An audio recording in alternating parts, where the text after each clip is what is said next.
ప్రభు యేసుక్రీస్తు నామములో ఈ వీడియో చూస్తున్న మీ అందరూ కూడా నా వందనాలు. క్రీస్తునందు ప్రియమైన వాళ్ళారా, మారు మనసు అనేటువంటి పాఠాన్ని గత 2 వీడియోల్లో 2 భాగాలుగా మనం విని ఉన్నాము. ఈ వీడియోలో 3వ భాగాన్ని మనము నేర్చుకోవటానికి ప్రయత్నం చేస్తూ ఉన్నాం. ఈ 3వ భాగంలో మారు మనసుకు సంబంధించినటువంటి విషయాలను మనము ఎన్నో నేర్చుకుంటాము. దయచేసి అందరూ శ్రద్ధగా వినవలసిందిగా మనవి చేస్తూ ఉన్నాను. 3వ భాగంలో మొదటిగా మారు మనసుకు తగిన ఫలాలు. యోహాను తన దగ్గరకు మారు మనసు పొందడానికి వచ్చినటువంటి జనులతో మాట్లాడుతూ ఈ విషయాలు మారు మనసు తగినటువంటి ఫలాలను గురించి మాట్లాడుతూ ఉంటాడు. ఆయన దగ్గరకు వచ్చినటువంటి ప్రజలు మూడు రకాల ప్రజలు ఆయన దగ్గరికి రావడం అనేటువంటిది మనము చూస్తాం. లూకాసు సువార్త 3వ అధ్యాయము 8వ వచనం నుంచి 14వ వచనం వరకు మనం చదువుకున్నట్లయితే ఇక్కడ మారు మనసు తగినటువంటి ఫలాలు అని, ఈ మారు మనసు దానికి తగిన ఫలాలు, ఈ రెండింటిని గురించి యోహాను తన దగ్గరకు వచ్చినటువంటి జనులతో మాట్లాడడం అనేటువంటిది ప్రశ్న సమాధానము ఈ వచనాల్లో మనము చూడగలుగుతాం. ఇక్కడ 8వ వచనాన్ని మనము గమనించినట్లయితే, మారు మనసు తగిన ఫలము ఫలించుడి, అబ్రహాము మీకు తండ్రి అని మీలో మీరు అనుకుని మొదలు పెట్టవద్దు.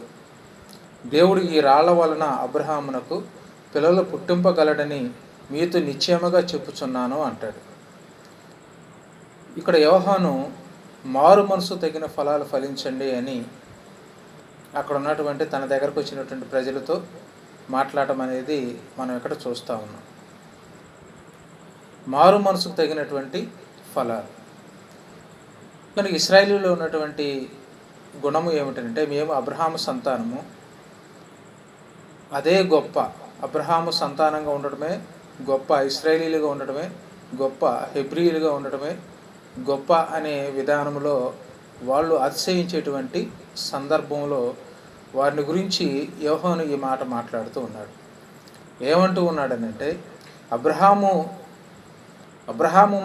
మాకు తండ్రి అని మీలో మీరు అనుకొని మొదలు పెట్టవద్దు. దేవుడు ఈ రాళ్ల వలన కూడా అబ్రహామునకు పిల్లలు పుట్టింపగలడని మీరు తెలుసుకోండి. అబ్రహాము సంతానమైనంత మాత్రాన అదేదో పెద్ద గొప్ప విషయంగా, అంటే సత్క్రియలు అనేవి లేకుండా మేము అబ్రహాము సంతానమని మీరు భావించినట్లయితే, దేవుడు మిమ్మల్ని కాకుండా ఈ రాళ్ల వలన కూడా అబ్రహాముకు సంతానం కలిగించి వారిని తన ప్రజలు చేసుకోగలడని యోహాను ఇక్కడ మాట్లాడుతూ ఉన్నాడు. కనుక ఇక్కడ యోహాను ఏం చెప్తున్నాడంటే, మారు మనసు తగిన ఫలాలు ఫలించండి.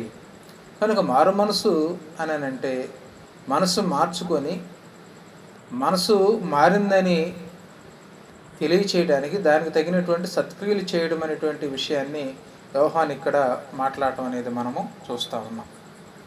10-14 వచనాలు మనము చదువుకున్నట్లయితే మారు మనసు తగినటువంటి ఫలాల గురించి యోహాను ఇక్కడ తెలియజేస్తూ ఉంటాడు.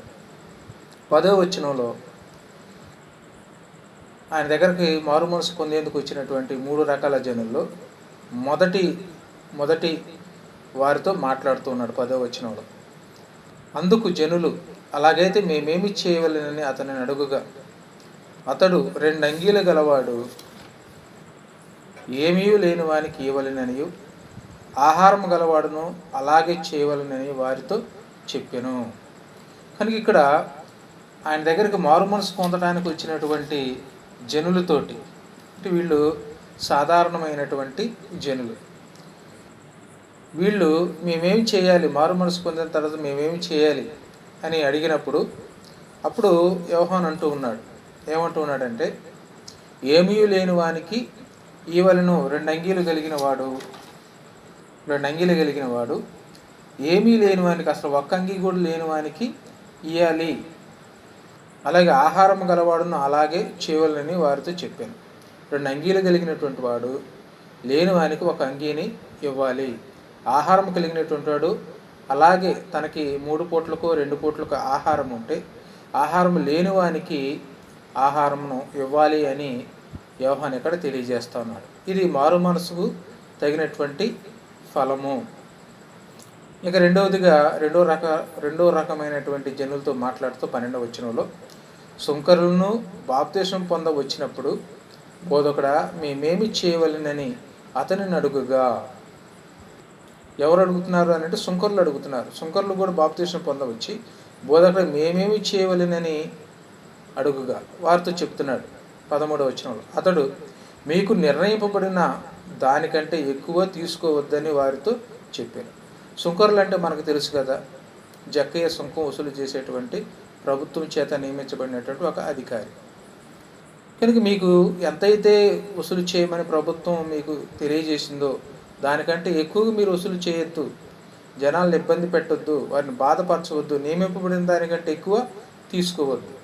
కనుక బాప్తిసం పొందిన తర్వాత, మారు మనసు పొందిన తర్వాత దానికి తగినటువంటి ఫలాలు ఫలించడం అనేటువంటిది అది మారు మనసు పొందిన దానికి నిదర్శనం.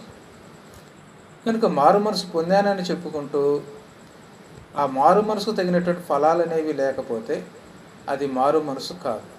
కానీ ఇక్కడ మారు మనసు పొందడానికి వచ్చినటువంటి వారితో యోహాను మాట్లాడుతున్నాడు.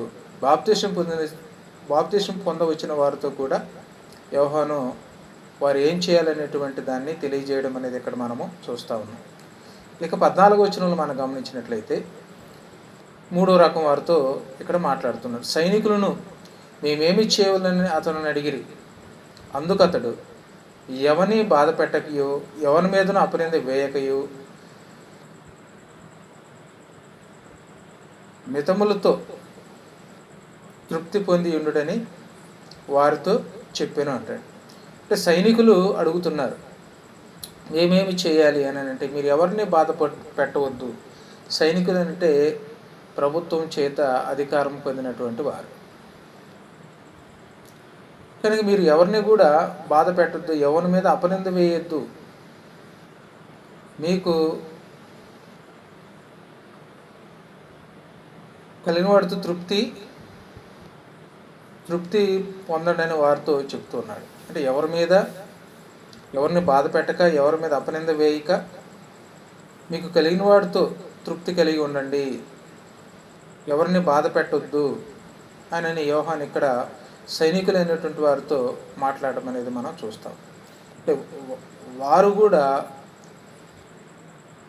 యోహాను దగ్గరకు వచ్చినప్పుడు మారు మనసు తగినటువంటి ఫలాలను ఇక్కడ యోహాను వారితో మాట్లాడడం అనేది మనం ఇక్కడ చూస్తూ ఉన్నాం. కనుక మారు మనసుకు తగినటువంటి ఫలాలు ఏమిటా ఫలాలు అని అంటే దయ, ప్రేమ, నిజాయితీ, సత్యసంధత, సంతృప్తి, ఇతరులకు చెందినవి ఆశింపకపోవడం మొదలైన గుణాలు. మారు మనసు పొంది ఆయనతో సహవాసంలో జీవించే వారిలో దేవుడు కోరే గుణ లక్షణాలు ఇవి. కనుక మారు మనసు పొంది ఆయనతో సహవాసంలో జీవించే వారిలో దేవుడు కోరే లక్షణాలు ఏమిటనంటే మారు మనసు పొందినటువంటి ఫలాలు. కనుక ఇది నిజమైనటువంటి మారు మనసుగా దేవుని యొక్క వాక్యం మనకి తెలియజేస్తూ ఉంది. ఇక రెండవదిగా మనం గమనించినట్లయితే మారు మనసు పొందినటువంటి వ్యక్తులు, వీరిని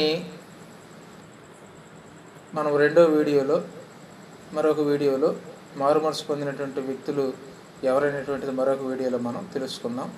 అంతవరకు దేవుని కృప మనకి తోడై ఉండను గాక. విన్న మీ అందరికీ కూడా నా వందనాలు.